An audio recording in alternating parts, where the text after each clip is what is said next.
Today, we're going to learn about the nation's sick economy during the early 1900s, more specifically, the Great Depression.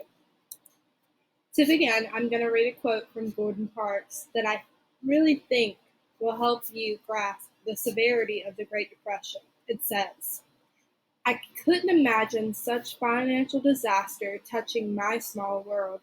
Surely only it concerned the rich. But by the first week of November, I was without a job. All next week I searched for any kind of job that would prevent my leaving school. Again, it was, we're firing, we're not hiring. I went to school and cleaned out my locker. It was impossible to stay home. A piercing chill was in the air as I walked back to the rooming house. At this time, Gordon Parks was 16. Mr. Parks is now a well-known photographer, author, and filmmaker. But at this time, he felt the weight of an event that was much bigger than him. The lack of spending that we will cover later on in the slideshow led to a decline in some very key industries. Railroads, textiles, and steel industries were not making much of a profit. As a matter of fact, railroads were being replaced at this time by buses, trucks, and cars. Mining and lumbering jobs decreased after the exponential increase during the war. These jobs were just not as necessary when the country was at peace. Coal was especially hurt because it was being replaced by all sorts of new energy sources: hydroelectric power, fuel oil, and natural gas. A key indicator, according to researchers, that an economy is going to decline is when housing starts to fall. This is because there will be less furniture manufacturing or lumbering jobs, because no one wants to buy these sort of things when this type of event is happening.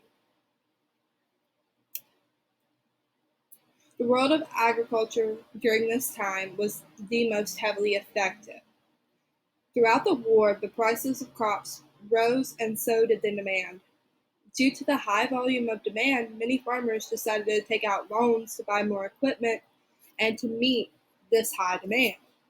Then suddenly the war was over and the prices of crops dropped by 40+%. Between 1919 and 1921, annual farm income declined from 10 billion to just over 4 billion. That's a $6 billion decrease. Due to the major decrease in profit from agriculture, many farmers defaulted on their loans, which in turn caused their homes to be foreclosed. An even bigger result was that due to so many loans being defaulted, many rural banks failed as well. The government wanted to bring relief to the farmers through the McNary-Hagen bill, and this called for federal price support for key products such as wheat, corn, cotton, and tobacco. The idea behind this was that the government would buy all the extra crops, or the surplus, at guaranteed prices and would sell them on the world market. But President Calvin Coolidge vetoed this bill. He made the very harsh statement that farmers have never made money. I don't believe we can do much about it.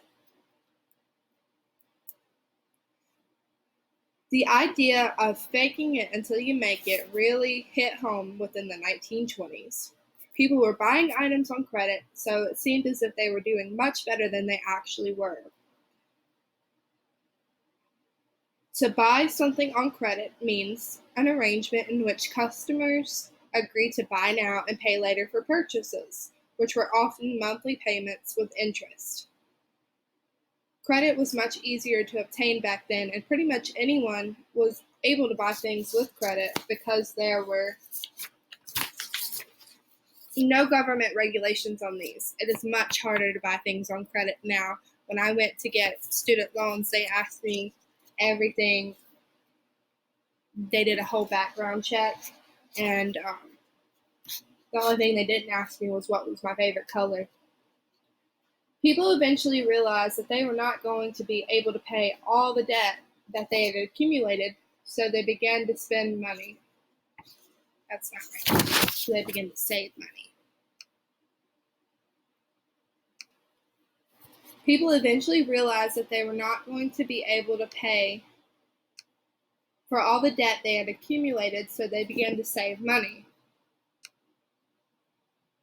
Another cliché that existed within the 1920s was that the rich got richer and the poor got poorer. Between the years of 1920 and 1929, those in the top 1% of the population's wealth and income increased by 75%, whereas the total increase for the entire population of America was 9%. Families also had a major decrease in the amount of money they brought home.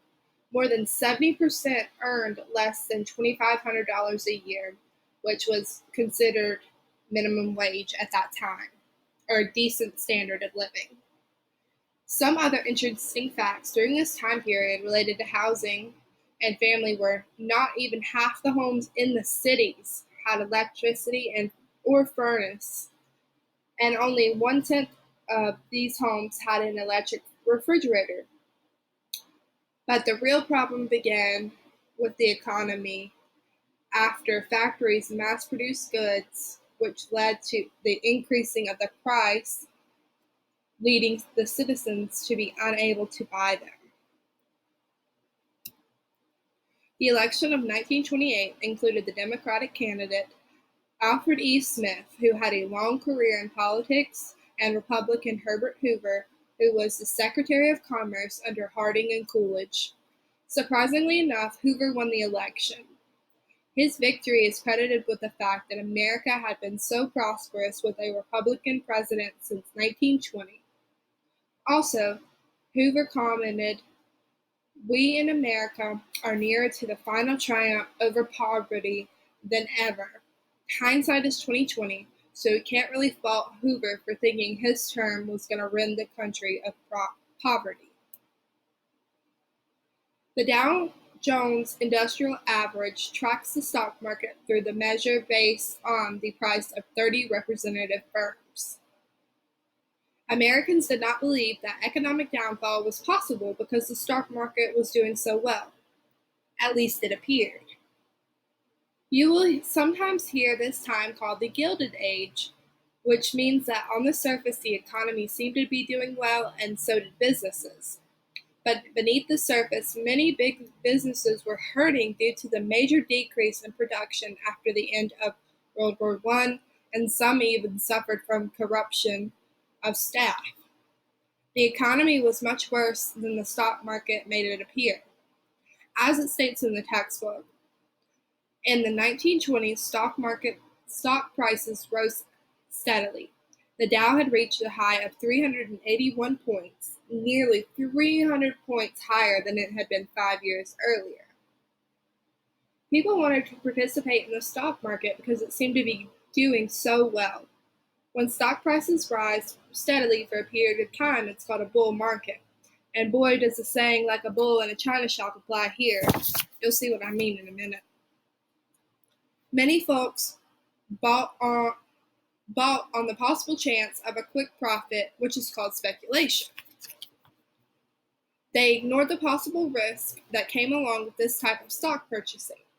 Other people participated in buying on margin, which is where an individual would pay a small percentage of the stock price as a sort of down payment and borrow the rest.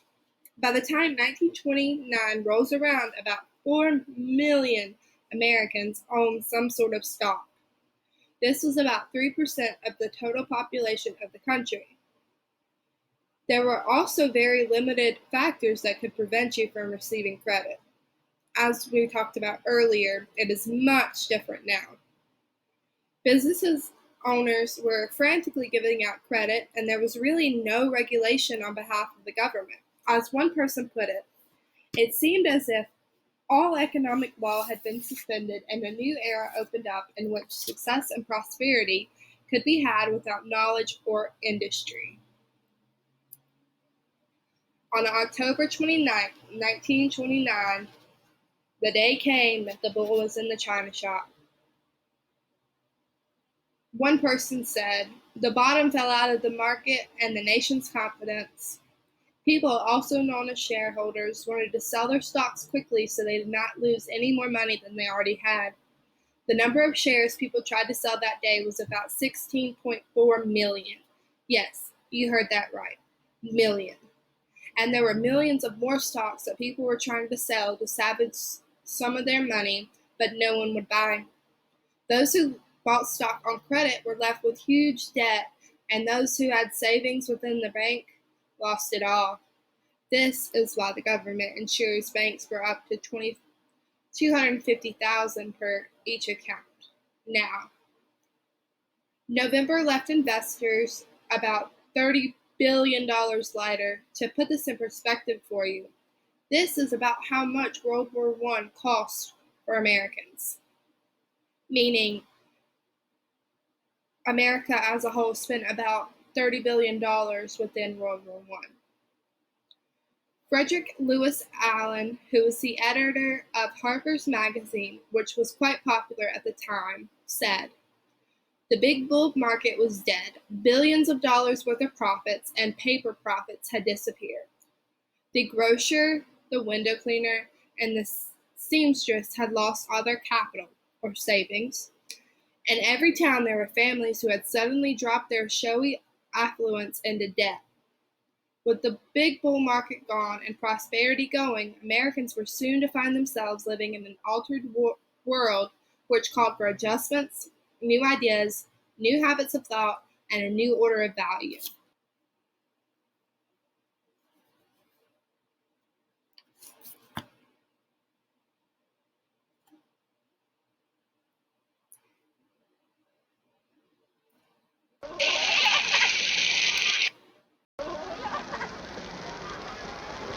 Don't look now, but there's something funny going on over there at the bank, George.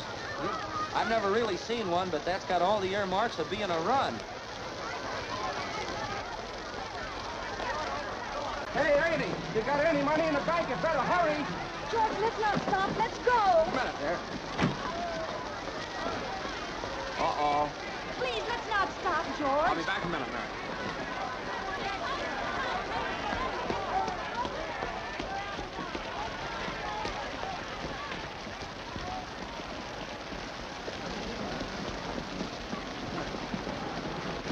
Well, hello, everybody. Miss Thompson, how are you?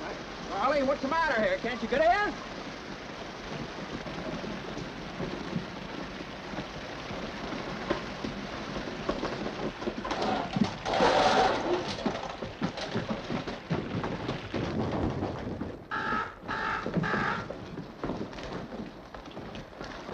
What is this, Uncle Billy? A holiday? George. Come on in, everybody. That's right. Let's come on in. Come on, Jimmy. Now, look, why don't you all sit down? Here, there are a lot of seats over there.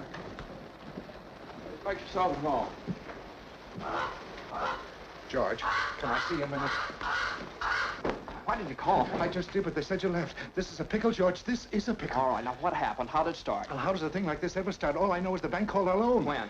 About an hour ago, I handed over all our cash. All of it? Every cent of it, and still was less than we owed them. Holy mackerel. And then I got scared, George, and closed the doors. The whole town's gone crazy. Yeah, hello? George, it's Potter. Hello? George, there is a rumor around town that you've closed your doors. Is that true? Oh, well, I'm very glad to hear that. George, are you all right? Do you need any police? Police? What for? Well, mobs get pretty ugly sometimes, you know. George, I am going all out to help in this crisis. I have just guaranteed the bank sufficient funds to meet their needs. They will close up for a week and then reopen. Just took over the bank. I may lose a fortune, but I am willing to guarantee your people, too. Just tell them to bring their shares over here, and I will pay 50 cents on the dollar. Oh, you never miss a trick, do you, Potter? Well, you're gonna miss this one. If you close your doors before 6 p.m., you will never reopen.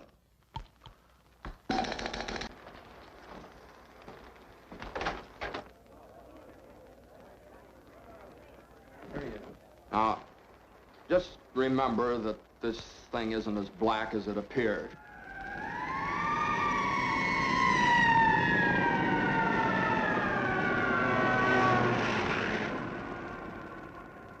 I have some news for you, folks. I was just talking to old man Potter, and he's guaranteed cash payments to the bank. The bank's going to reopen next week. But, George, I got my money here. Did he guarantee this place? Well, no, Charlie, I didn't even ask him. We don't need Potter over here. And I'll take mine now. No, but you're thinking of this place all wrong, as if I had the money back in a safe. The money's not here. Well, your money's in Joe's house. That's right next to yours. And in the Kennedy house, and Mrs. Maitland's house, and 100 others. You're lending them the money to build, and then they're going to pay it back to you as best they can. Now, what are you going to do, foreclose on them? I got $242 in here, and $242 isn't going to break anybody. Okay, Tom. All right. Here you are. You sign this. You get your money in 60 days. For 60 days? Well, now, that's what you agreed to when you bought your shares. Tom, did you get your money? No. Well, I did. Old man Potter will pay 50 cents on the dollar for every share you got. 50 cents on the dollar? Yes, cash. Well, what do you say? No, Tom, you have to stick to your original agreement. Now, give us 60 days on this Okay, thing. Randall. Are you going to Potter's? Better to get half than nothing. That's what I need. Tom! Randall, now, Randall, wait a minute. Now, wait. Now, listen. Now, listen to me. I beg of you not to do this thing. If Potter gets a hold of this building and alone, there'll never be another decent house built in this town. He's already got charge of the bank, he's got the bus line, he's got the department stores, and now he's after us. Why? Well, it's very simple. Because we're cutting in on his business, that's why. And because he wants to keep you living in his slums and paying the kind of rent he decides. Joe, you had one of those Potter houses, didn't you? Well, have you forgotten? Have you forgotten what he charged you for that broken-down shack? Here, Ed, you remember last year when things weren't going so well and you couldn't make your payments? Well, you didn't lose your house, did you? You think Potter would have let you keep it? Can't you understand what's happening here? Don't you see what's happening? Potter isn't selling, Potter's buying. And why? Because we're panicky and he's not, that's why. He's picking up some bargain. Now, we can get through this thing all right. We've got to stick together, though. We've got to have faith in each other. But my husband hasn't worked in over a year, and I need money. How am I going to live until the bank opens? I got doctor bills to pay. I need cash. I can't keep my kids on faith. I've got to have... How much do you need? Hey! I got $2,000. Here's $2,000. This will tide us over to the bank reopens. All right, Tom, how much do you need? $242. No, Tom, just enough to tide you over until the bank reopens. I'll take $242. 42. There you are. That'll close my account. Your account's still here. That's a loan. Okay. All right, Ed. Well, I got $300 here, George. All right, now, Ed, what'll it take until the bank opens? What do you need? Well, I suppose $20? $20. Now you're talking. Thanks, Ed. That's fine. All right, now, Miss Thompson, how much do you want? But it's your own money, Now, George. never mind about that. How much do you want now? I can get along with 20, all right. $20, fine. And I'll sign the There you are. paper. You don't have to sign anything. I know you. You pay when you can. That's okay. All right, Miss Davis. Could I have $17.50? That's your heart. Of course you can have it. You got 50 cents. There. 7. We're gonna make it, George. 6. They'll never close us up today. 5, 4, 3, 2, 1. Bingo! We made it. Close the door, Eustace. We made it. Look, we're still in business. We still got $2 left. Well, look, let's have some of that. Let's celebrate. National loan did not cause the Great Depression, as many would like to believe, but it did contribute heavily to its appearance. Many people who had savings located to the bank were unable to get them out because the bank invested the money within the stock market. In case you didn't know, when you put your money in your savings, the bank doesn't just set that money aside in a box that has your name on it, unless you have a safety deposit box. That money is used for other things. That's how banks are able to supply people loans. It's in constant circulation, even now. In 1929, 600 banks closed. By 1933, 11,000 of the 25,000 banks in America were closed because they failed. This occurred because the government did not insure the bank, so all that money that the bank had was pretty much worthless. Unemployment had reached a high percent in 1933 at about 25%, which equaled about 13 million workers, which was much, much higher than the rate even just 4 years prior, which was 3%. or 1.6 million workers. Those who were still employed were likely to receive a cut to their hours or to their pay. America's policy of isolation did not matter to the Great Depression. It affected the entire world. Countries within Europe were struggling to make repayments on their war debts. Germany in specific was hounded by Britain and France to repay their debt. America was hardly able to import European goods or export their own goods. In 1930, the Hawley Smooth Tariff Act was passed that set the highest protective tariff ever in the United States. The tariff had good intentions, which were to protect the American farmers and manufacturers from foreign competition, but this did not work out well. The book explains it well by saying, by reducing the flow of goods into the United States, the tariff prevented other countries from earning American currency to buy American goods. The tariff made unemployment worse. Many countries retaliated by raising their own tariffs. Within a few years, world trade had fallen more than 10%.